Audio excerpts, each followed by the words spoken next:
Beacon Press Audio presents Singular Intimacies, Becoming a Doctor at Bellevue by Danielle Ofri. This audiobook is narrated by Richardson, published by Beacon Press Audio, 2018. For the patients of Bellevue, and for Josh. Prologue. Possessing Her Words. Air France, she says. No other airline. My body must fly to Paris via Air France. Air France, I write as quickly as I can. And they must first go to City Hall to verify the Bernio family name. Her voice warbles through the oxygen mask, direct and dignified, if a bit staccato from her breathlessness.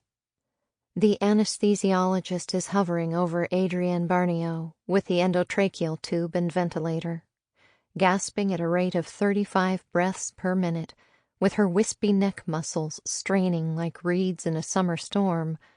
There isn't much time. No ceremony before the interment, she continues in her bird-like voice. Just a burial at Rue de la Colonnade. I dutifully transcribe her words as the resident physician silences the insistent alarm on the overhead monitors. The anesthesiologist loads his syringe with succinylcholine. Adrienne Bernio doesn't look 62 years old. She has that mythical, ageless beauty that French women seem to possess.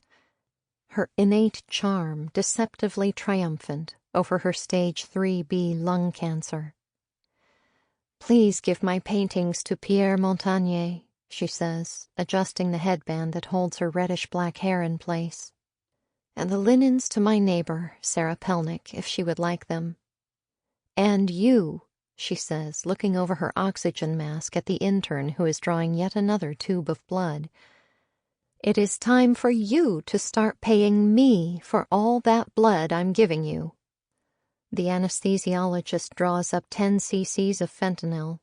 With no way to be unobtrusive in this crowded and cramped room, the medical student shrinks himself further inside his white lab coat.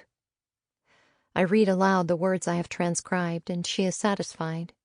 With delicate, long-nailed fingers from which many an elegant cigarette has dangled, she signs her name in trembling letters. I add mine as the attending physician directly below. The clerk from accounts payable stamps her notary in brusque black ink next to our signatures. She looks directly at me. 7 days, she says, swallowing air in quick bites. Une semaine. 7 days of intubation and treatment is all Adrienne Bernio wants. If I do not get better, she puffs, take it out. 7 days to figure out whether the spidery lattice work that has progressed so rapidly on her chest X-ray is an infection or if it is a suffocating return of her cancer.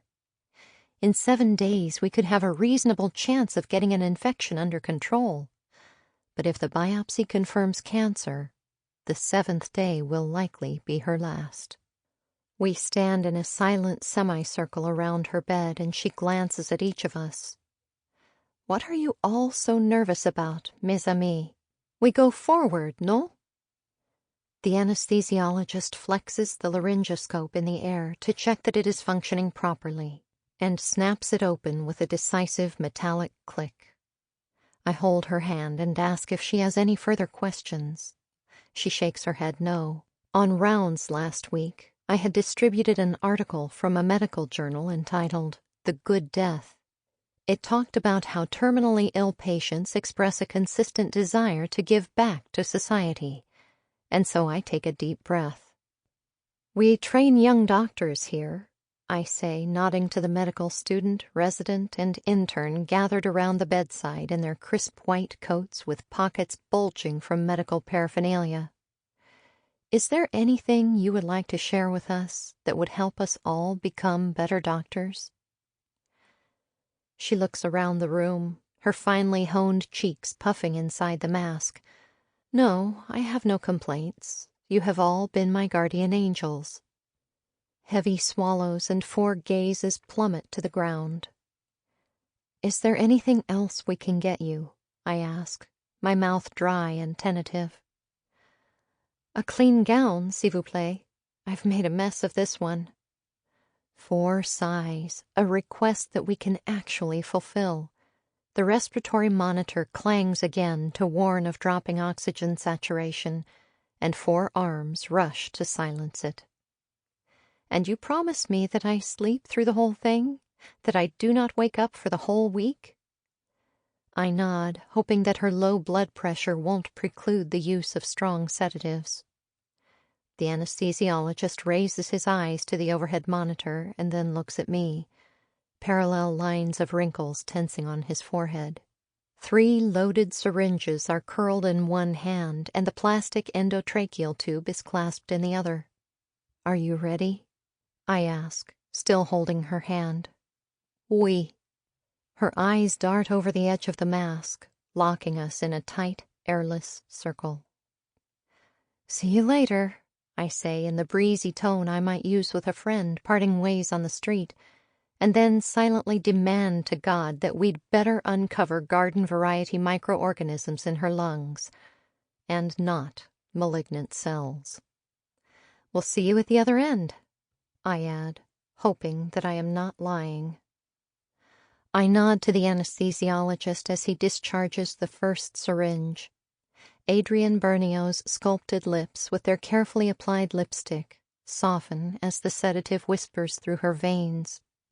Then her fingers suddenly tighten around mine in a vice-like grip, her nails digging into my palm. I know that it's just the depolarizing effects of the succinylcholine on her muscles, but it feels like a panicked plea for life, and I want to shout, "No, don't do it!"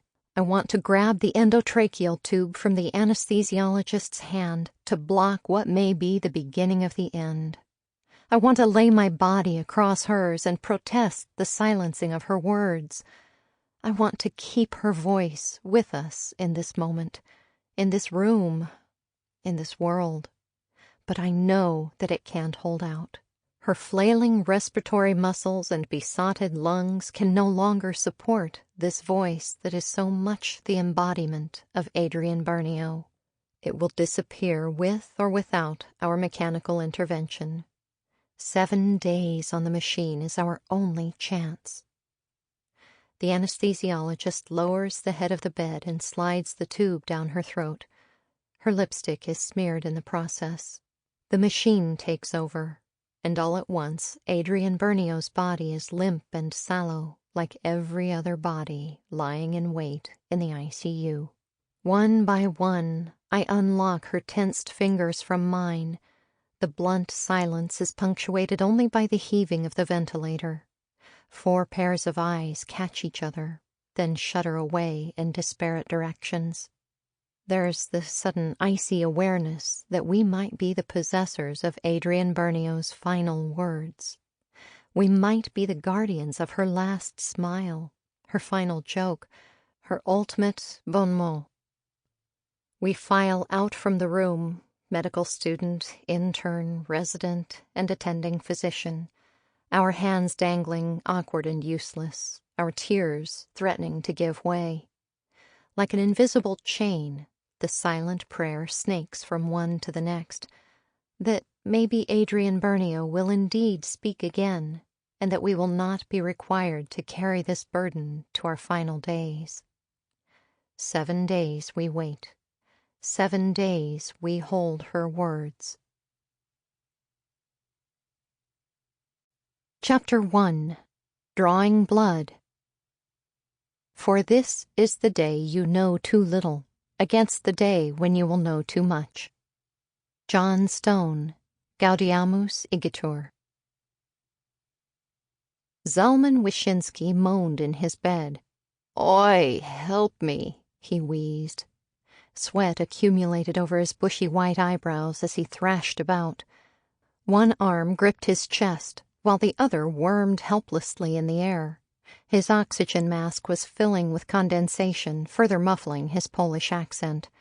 He poked his chubby fingers into the side holes of his mask, tugging to dislodge it from his face. Sample complete. Ready to continue?